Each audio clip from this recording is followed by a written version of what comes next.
दोस्तों। एक गांव में महेश अपने परिवार के साथ रहता था जो बहुत ही गरीब हालत से गुजर रहा था। उसके परिवार में उसकी पत्नी और माता पिता थे। महेश और उसके पिता जंगल से लकड़ियां काटकर गुजर बसर करते थे। वे लकड़ियों को बाजार में बेचते, जिसके बदले दुकानदार उन्हें गुड़ चना देता। यही खाकर वे गुजारा करते थे। महेश की मां लालची स्वभाव की थी।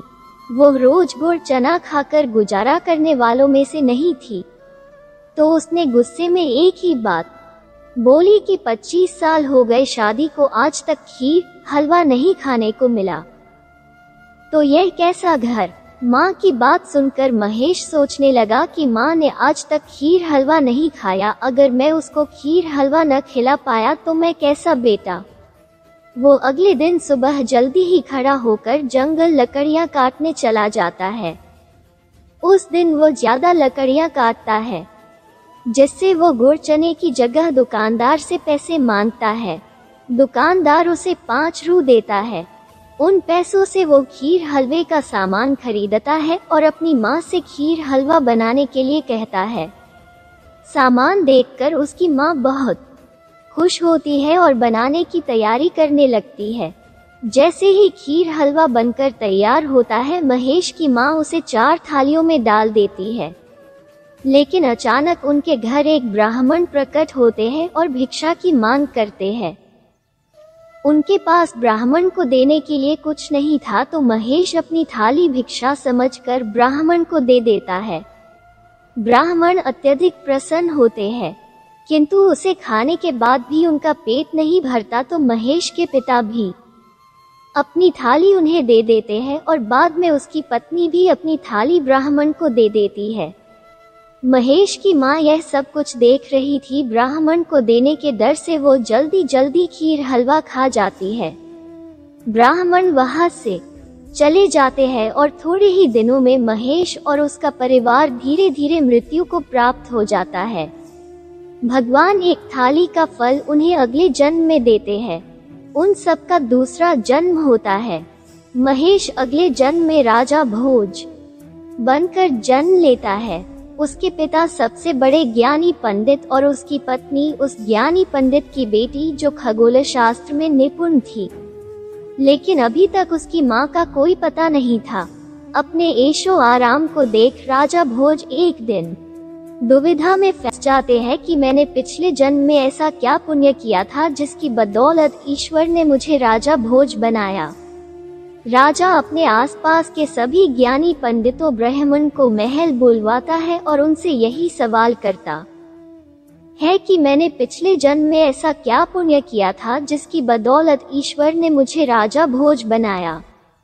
सभी पंडित ब्राह्मण राजा के नग शास्त्र व जन्म कुंडली देखने का प्रयास करते हैं, लेकिन सभी असफल हो जाते हैं। कोई राजा को बताता है कि दूर एक गांव में बहुत बड़े ज्ञानी पंडित रहते हैं, केवल वही आपको पिछले जन्म के बारे में बता सकते हैं। राजा भोज यह बात सुनकर अत्यधिक प्रसन्न हो जाते हैं। उस पंडित को बुलाने के लिए राजा भव्य समारोह का आदेश देते हैं। महल से उसके गांव तक लाल कालीन बिछाई जाती है। बैंड बाजों के साथ पंडित का स्वागत किया जाता है।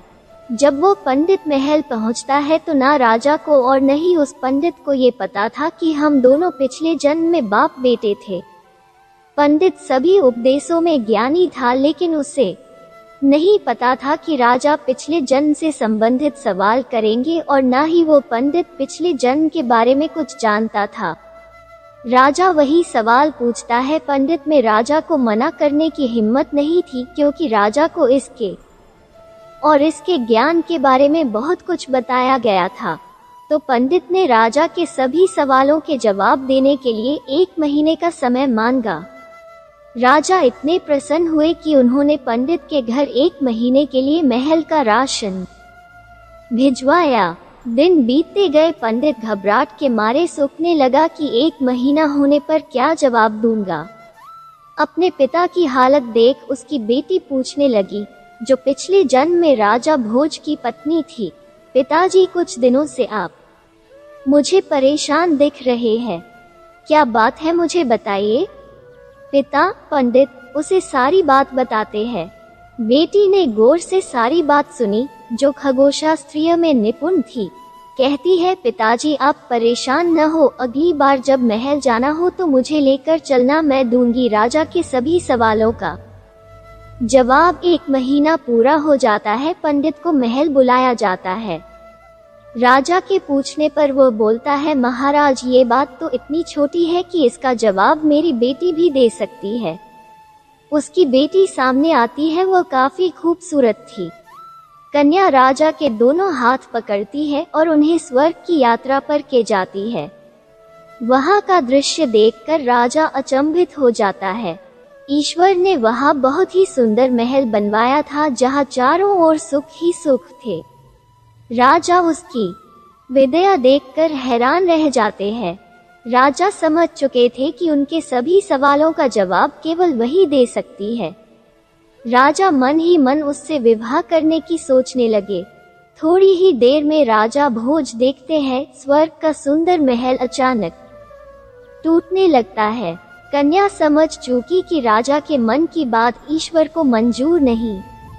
वो राजा को वापस नीचे ले आती है। राजा स्वर्ग के महल के बारे में कन्या से पूछते हैं तो वह कहती है, राजा वो महल ईश्वर ने स्वर्ग में आपके लिए बनाया था, किंतु आपके मन में जब मुझसे विवाह करने की बात आई तो वह महल टूटने लगा, जो ईश्वर को मंजूर नहीं है। राजा उसकी बात सुनकर हैरान हो जाते हैं और ईश्वर का इशारा समझ जाते हैं। वो खुद उसका विवाह एक राजकुमार से कराते हैं और एक भाई बनकर उसे विदा करते हैं। राजा उसको विदा करने के लिए जब डोली में बिठाने जाते हैं तो वहां भिखारियों की कतार थी, जिसमें महिलाएं व आदमी दोनों थे। तब पंडित की बेटी राजा को उसके पिछले जन्म की कहानी बताती है कि आप और मेरे पिता पिछले जन्म में बाप बेटे थे और मैं आपकी पत्नी थी। आप दोनों जंगल से लकड़ियां काटकर अपना और हमारा पेट भरते थे।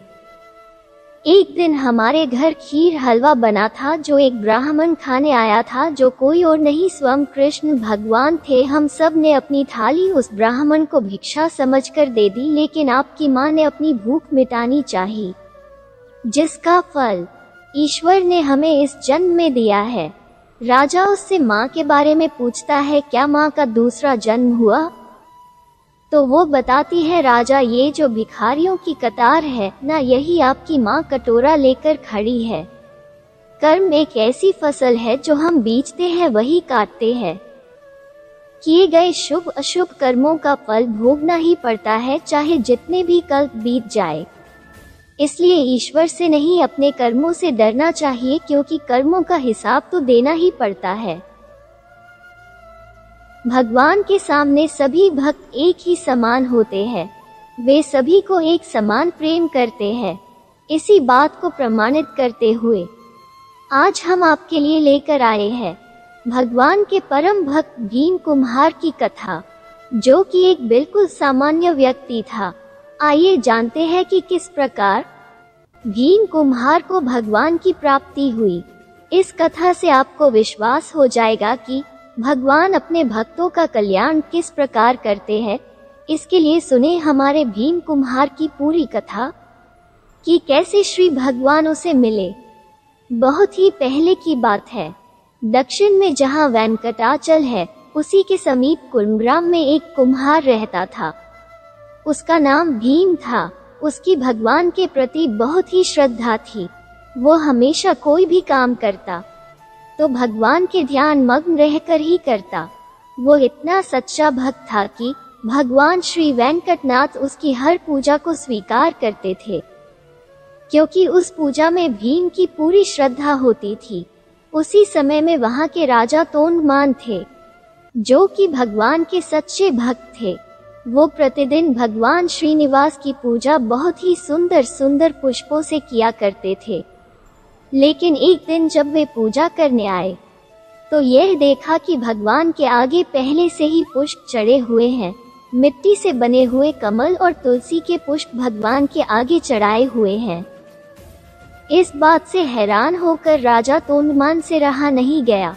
उन्होंने तुरंत ही इस बात के बारे में भगवान से पूछा कि हे भगवान, मेरे से पहले आपकी पूजा किसने की है?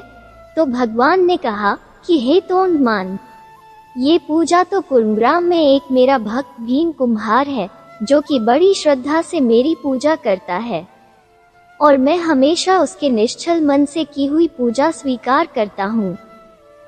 राजा तोंडमान इस बात को सुनकर बहुत ही हर्षित हुए, क्योंकि उनके मन में भगवान के भक्तों के प्रति हमेशा आदर भाव रहता है।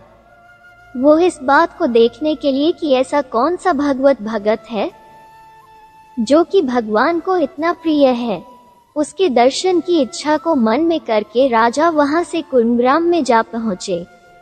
जब राजा कुर्मग्राम में पहुंचा और उसने भीम के यहाँ उसके घर गए, तो भीम कुम्हार ने राजा को आया देख उसका स्वागत सत्कार किया।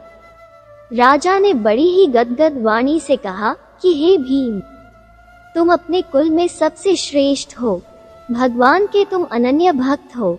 फिर राजा ने कहा कि मैं ये जानने आया हूँ कि भीम, तुम भगवान की पूजा पाठ किस प्रकार करते हो, जो श्री भगवान तुम्हारी पूजा को हमेशा स्वीकार करते हैं। तो इस पर भीम कुम्हार ने कहा कि हे राजन, मैं क्या जानूं पूजा पाठ, मैं तो एक सीधा सा व्यक्ति हूँ। ऐसा कहने पर राजा तोंडमान ने कहा कि मैंने स्वयं भगवान श्रीनिवास के मुख से तुम्हारी पूजा की बात सुनी है। तोंडमान के इतने कहने से ही कुम्हार की सोई हुई स्मृति वापस जाग उठी और उसे पिछले जन्म की याद आ गई। उसने कहा कि हे महाराज, पूर्व काल में मुझे भगवान वेंकटनाथ ने वरदान दिया था कि जब तुम्हारी की हुई पूजा प्रकाशित हो जाएगी और जब तुमसे मिलने तोंडमान आएगा, जब तुम्हारी आपस में वार्तालाप होगी, उसी समय तुम्हें परमधाम की प्राप्ति होगी। उसकी यह बात पूर्ण होते ही आकाश मार्ग से एक दिव्य विमान धरती पर आया, जिसमें भगवान विष्णु स्वयं विराजमान थे।